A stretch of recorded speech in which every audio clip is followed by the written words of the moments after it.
Well, welcome back to another episode of CSR in the Workplace. We're your hosts. I'm Kortney. I'm Savannah. I'm Simran. And today's topic is actually really interesting for the three of us in particular because being young women, graduating soon. Yes. We're all in business, we're graduating soon, and we're going to be out looking for jobs in the real world, you know. And last week's episode, we had our guest speaker, Dustin Quirk. And yes, snaps for Dustin. And he mentioned something really interesting that really tied into what we're talking about today, is that there's more women enrolled in the business program here at Red Deer Polytechnic, and overall there's more women enrolled in university programs across Canada. But like, why is there not as many women in the C-suite positions, or upper management or senior management roles, right? How does that make sense? Women just don't get hired at these top jobs, I guess. Apparently not. Yeah. But yeah, today's topic is really talking about implicit bias in recruitment practices, and then also mentioning a little bit about the artificial intelligence and AI that a lot of companies are starting to use to combat some of that bias. But as we know, there's some issues with that too. So is there different kinds of bias? Yeah, like the one we'll talk about mostly today is that implicit bias. So that's the unconscious one. I think people like to think that they aren't biased naturally, but whether we like it or not, just based on your background, you know, where you grew up, you know, all your life's experiences go into how you understand the world and the people around you. So why do you think implicit bias matters in hiring? This causes people to categorize others into stereotypes, which obviously lead to racist, exclusionary, and marginalizing hiring practices that disproportionately affect a segment of potential employees. So if you're not checking your bias, you could be forming an opinion about somebody just based on first impressions, whether it's the resume that you get, where they went to school, their age, their name even you could have a bias about that. And then the first impression of them walking through the door for the interview, right? You might already have these biases in your mind. And if somebody is more like yourself, you're more inclined to think of them put them in a higher position, essentially, than somebody who comes from a different background. You're immediately going to have a bit of a guard up just because they're different than you. And so as a professional in HR, you need to recognize that these biases exist, and then how do you combat them so you're not putting that bias into your recruitment practices overall. So what are HR professionals doing to combat that? Because everyone is born with implicit bias. You learn bias as you grow up. How do you recognize your own bias and move past that? Well, what a lot of companies are doing currently, three kind of main things that I've seen, at least across different companies, that they're doing with this AI. So one is that the software can actually look at your job postings that you're creating, and if there's any exclusionary language, so anything that's maybe says dominating or gendered language. Totally, almost. yes. The software can kind of suggest maybe some non-gendered terms to not deter somebody away from applying for that position. Another thing that a lot of companies are doing is they have a software that they can dump all of the resumes into, and what it does is it just looks for different key terms from the job posting that also come up in the resume, so then just those will show up. And another thing that some software is really high tech, what the AI can do is actually it detects if there's names of schools or the name of the person or anything that might indicate somebody's age, their ethnicity, what have you, that actually gets removed out of the resume, and then you're just looking objectively at the data that comes from that software. So any demographic information, that AI can take that out? Yeah, as long as you've got the money to do it. But of course, you're talking about these mom and pop shops, of course, it's not just HR departments that are hiring, it's, the owners / managers are also being the ones to scan through these resumes. So how do we combat that? Yeah, AI sometimes sounds too good to be true, and it freaks me out just a tad. Is there any other issues with using AI? What's the deal with that? Yeah, no, so there's problems with it, of course, because AI is only as good as the information that gets put into it. Right. So AI algorithms are typically trained on past data. Right. So, for example, if you want to look at success of previously hired candidates in a certain position by comparing resumes, the AI will consider items like the place where a person attended school, And if that comes up more than once, then it can become an item that the AI actually searches for when it scans resume, which therefore just creates this cycle of hiring potentially very similar people. So what you're saying is that AIs can learn bias as well. Absolutely. They're inherently biased already because of the data that's getting put into it. Because data's put into it by a human. Yes, Yeah. I heard that Humans thing are biased. So why should business owners care about whether or not they have bias in their hiring? I mean, you know, you hire for the people that you want. Is that not bias? And what are kind of like the limitations of having bias when you're hiring? Well, I think, you know, we want to have the best person in the position, you know, regardless of where they come from or what their background is. But when you hire somebody specifically because they are like-minded like you, and you think, oh, well, they're going to fit in really well with the culture that the company already has, your unconscious biases are going to limit the potential for building that diverse company.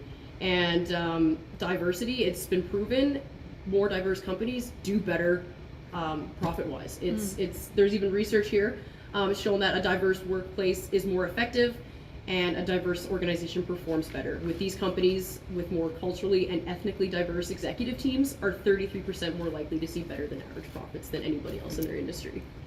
So, I mean, most HR professionals and companies recognize that diversity is a good thing and bias is something that they need to deal with. But the question then becomes, you know, what can they do? What is the best option to make sure that their recruitment practices are actually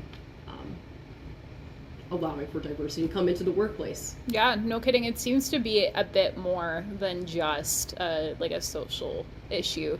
It seems to come into play when, you know, you're problem solving, when, you know, you're generating profit. Like, this is something that businesses should care about. Absolutely. And you can't just slap on technology and hope that it's going to make it better. Yeah, no kidding. So who would this affect? Like, what groups of people would this affect? Bias can affect different stakeholders. So one of the stakeholders that bias does affect is actually customers, which customers are the most important part of the business. Without customers, we don't have anything, we can't sell anything, there's absolutely nothing. But the thing is, if you have more people that are from different countries, you have people that are from different cultures, you can have them connect with customers, especially now with most companies expanding globally. You see that you need to have different sets of people that can connect with different sets of people to kind of really build that customer loyalty. And then one of the other things is that right now 85% of the executive positions are filled by white people, but the thing is 5 to 10 years from now that's not going to be possible. It's really going to be people from different countries and different cultures that take in those positions after. In the future, we need representation from more than one ethnicity. Absolutely. And like our country, like Canada, it's such a mosaic of different cultures, but why, like our society should reflect what our businesses look like and vice versa. So how come, right, those executive offices or those people in those high positions don't look like the rest of our country? Well, even if we zoom in a little bit just to like RDP, all of our senior leaders, we have one non-white woman in the executive suite. That is our VP academic, and she is an Indigenous woman. Like, all of those other positions are taken by white men. Yeah. You know, I think that large corporations, they have a lot of influence and they have a lot of say on what people think and how society moves. And I think that if big corporations were really to start to hire more people that were from minority groups, I think that they could really make a difference with how society was to view those people. Yeah. And I think even too with people who they want to invest in companies that they're supporting are diverse, you know, whether that's protecting the environment or it's ensuring that, you know, groups of minorities are being accounted for in the workforce. There is this trend where we want to support companies that have good values. No longer is it just about who's got the best price. It's who's actually doing something beneficial to society. Yeah, well, and making those shareholders and the stakeholders happy. That's a big part. It's really, really where it comes down to it. So what role does media have to play in terms of corporate image? Because media is so critical all of the time. I think that in this particular situation, it is good that media is critical. I think it really brings out the flaws and the gaps that are part of the corporate world. So there's been lots of claims from many business owners, many corporate executives, but they haven't really happened. So, you know, this whole thing about diversity and inclusion, they say it, and it might be starting to be true at the entry level positions, but it's not true when you start to climb up that corporate ladder. And I think that if companies want to really fix their image and go on in the future, 10, 15 years from now, to have a successful business, they really do need media on their side. I think that when we meet people that come from different experiences from different countries, we learn a lot from them. And I think that different colors, different backgrounds really add color to life. And I think that's really important for us as a society to do that. We look at our phones all day and we're looking at things halfway across the world. So why not get to know the cultures better? Why not really value people and understand people for who they are, as opposed to painting them to be just like everyone else? Totally. And I think the best way to get to know about that diverse customer base, like you mentioned, or about the diverse world around you, is getting those people as your employees.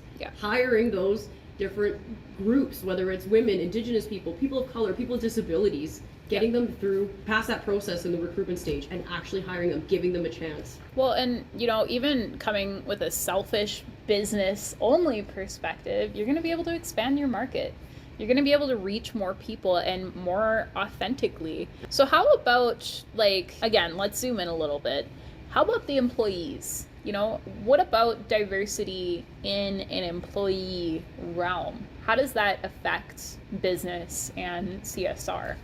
I think when you're an employee and you're working with people that you haven't worked with before, it challenges you in lots of different ways. And I think when you collaborate with people that challenge you, I think new ideas emerge. And I think that you can't do that when everybody's just coming from that same environment. There's nothing that you can really make there if you all have one ingredient. See, if everybody brings in their own ingredient, we can mash it up and make something of our own with that. Totally. And I, like, even speak on a personal experience.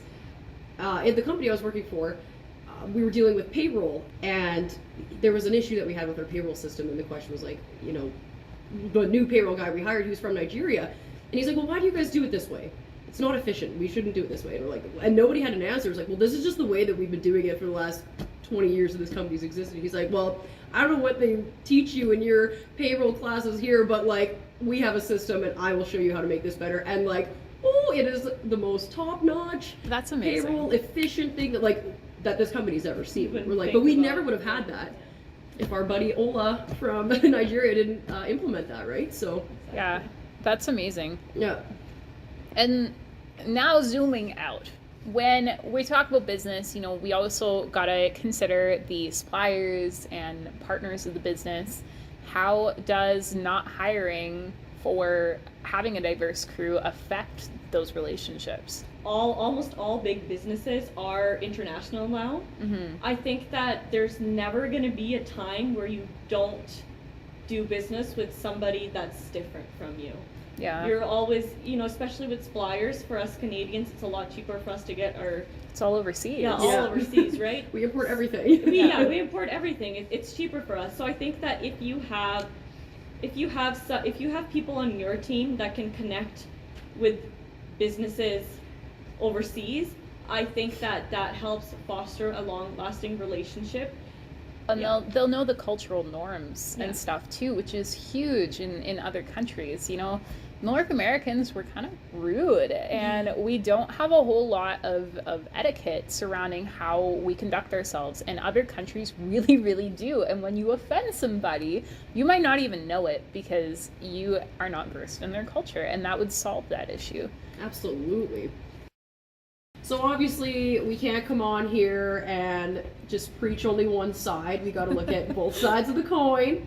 So Savannah, what do you think, like, why would somebody want to, even, I hate to say this, like, keep bias in their hiring practices? Well, I'll play devil's advocate here. I'll humor you in that. So I guess like homogenous groups would cooperate. There wouldn't be any sort of questioning. There wouldn't be any sort of, pushback because everybody is thinking the same thing. Yeah, and how efficient, I guess, right? Yeah. Well, and speaking of efficient, like implementing change would be easier because you know what kind of group you're working with and you can just be like, well, deal with it because you all think the same and nobody's going to challenge me. Yep. There's also just less communication issues when you have a homogenized group of people because you're not dealing with the language barrier, you're not dealing with misinterpretation, you know that everybody around you, kind of came up the same way, has the same information. And then, when you're hiring with bias in mind, whether it's implicit or, not totally conscious, when you're selecting a person based on their background to meet a quota, you might not be selecting the people that are actually the right fit for the job. You're just working to fill the quota, which can create... You're just hiring colored woman to hire a colored woman? Exactly, it's diversity. Box, right? Yeah. Diversity for diversity's sake. And I do think that with governments or legislations kind of putting the quotas out there that you do need this many percent Indian woman or this many percent black men, I think what that really does is then you just hire to hire. You don't actually care about giving that person a career or developing them in any way, so they really just get stuck in that entry level position. Mm-hmm. And I think as opposed to doing that, if you're gonna go that way, you might as well just keep it all the same. Yeah. Yeah.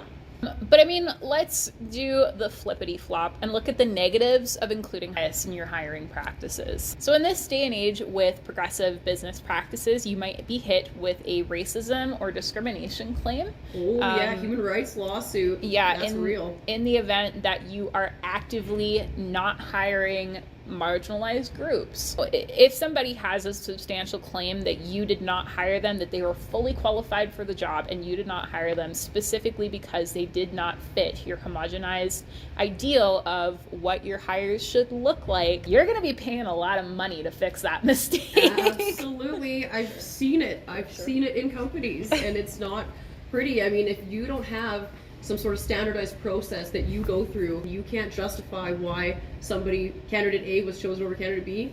Yeah. Human rights is coming down your throat. Yeah. Let's back up. We talked about including bias in hiring practices, the positives and negatives thereof. What about eliminating bias in your hiring practices entirely? The positives there, more diversified group of employees. Also, there's that piece about market share. You're going to be able to connect with more stakeholders if you have more perspectives in the room. And there's higher levels of productivity that come with diversity. Mm-hmm. A 1% increase in racial diversity similarity between upper and lower management increases firm productivity between $729 and $1,590 per employee per year. So if you have a large company, that is a lot of money. That's some big money. Yeah. It's a big stack of money right there. Okay, again, playing devil's advocate, the negatives of eliminating bias in hiring practices. There can't be any. There for sure What? is. We gotta look at both sides.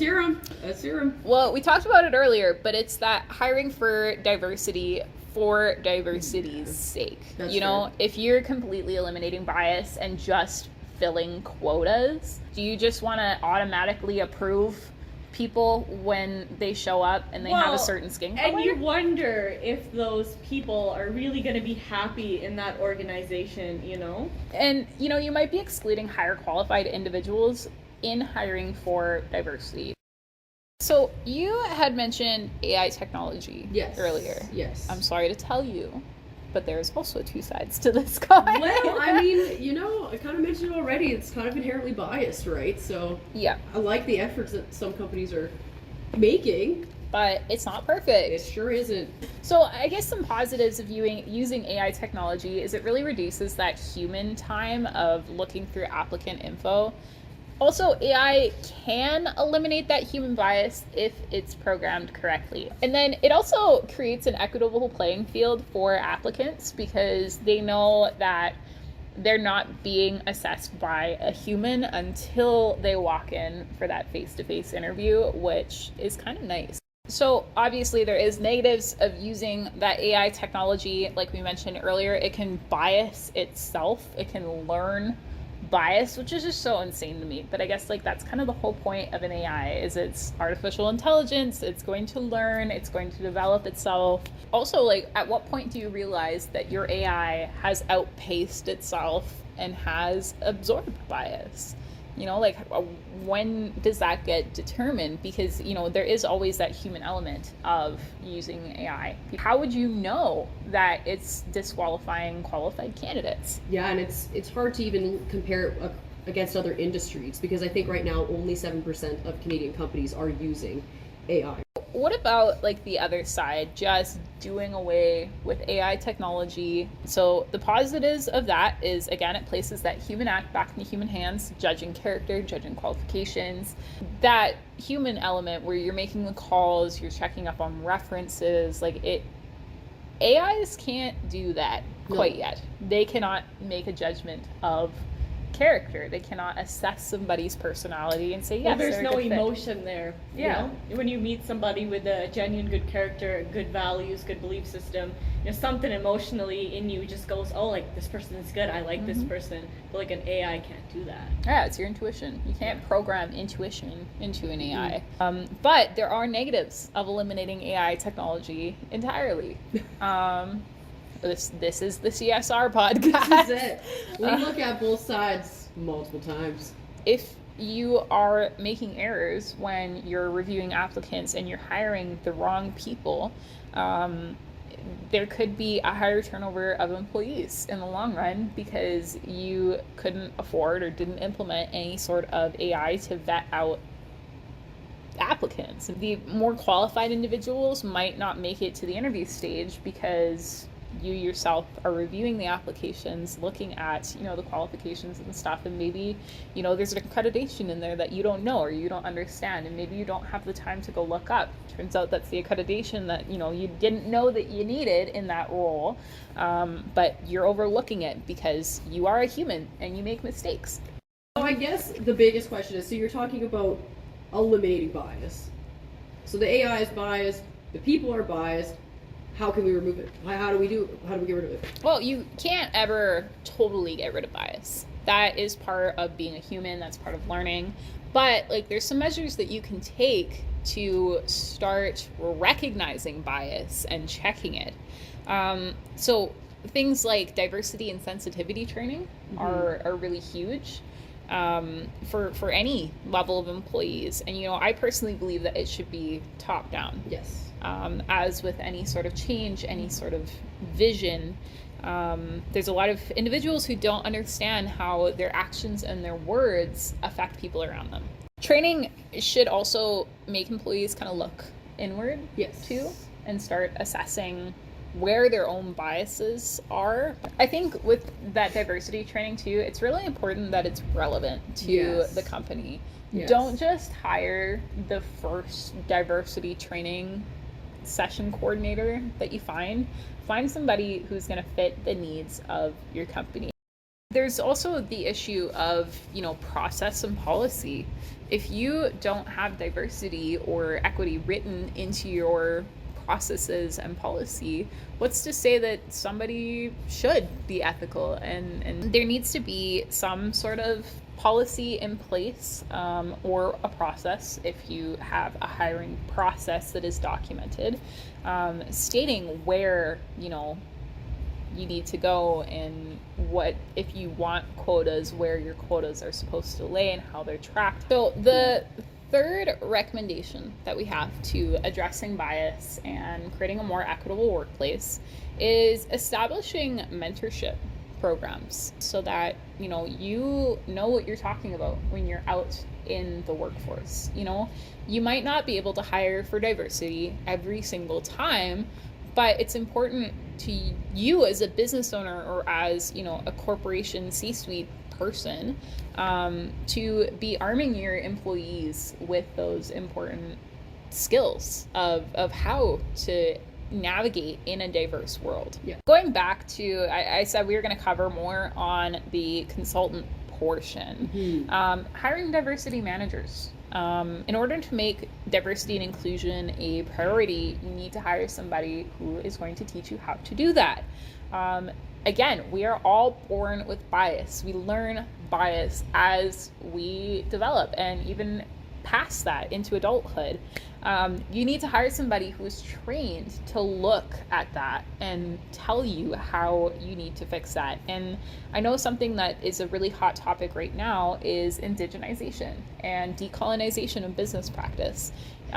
You wouldn't hire a white person to come teach you how to decolonize your organization. You would go to an elder, you would go to an indigenous business owner that does this for people and figure it out. And I guess I hate to circle back to good old AI, but if you're going to be sourcing it from a third party, which most outfits do, they don't have their own internal AI software, is that you're selecting vendors that have a large enough database that it can pull data from a bunch of different industries, that you're not just using the same data from one company, so that bias becomes less and less and less. Mm-hmm. Does that make sense? Yeah, it totally does. So thank you for listening thus far in our podcast. Hiring bias and hiring for diversity are two things that businesses clearly should be focusing more in on, and not just for the reputation and optics. We've seen that it increases productivity, it increases profit generated, it increases market share. There's just so much more than just, what the public thinks of you, and not to undermine how important that is. In order to be a leader in the business community, you need to take initiative.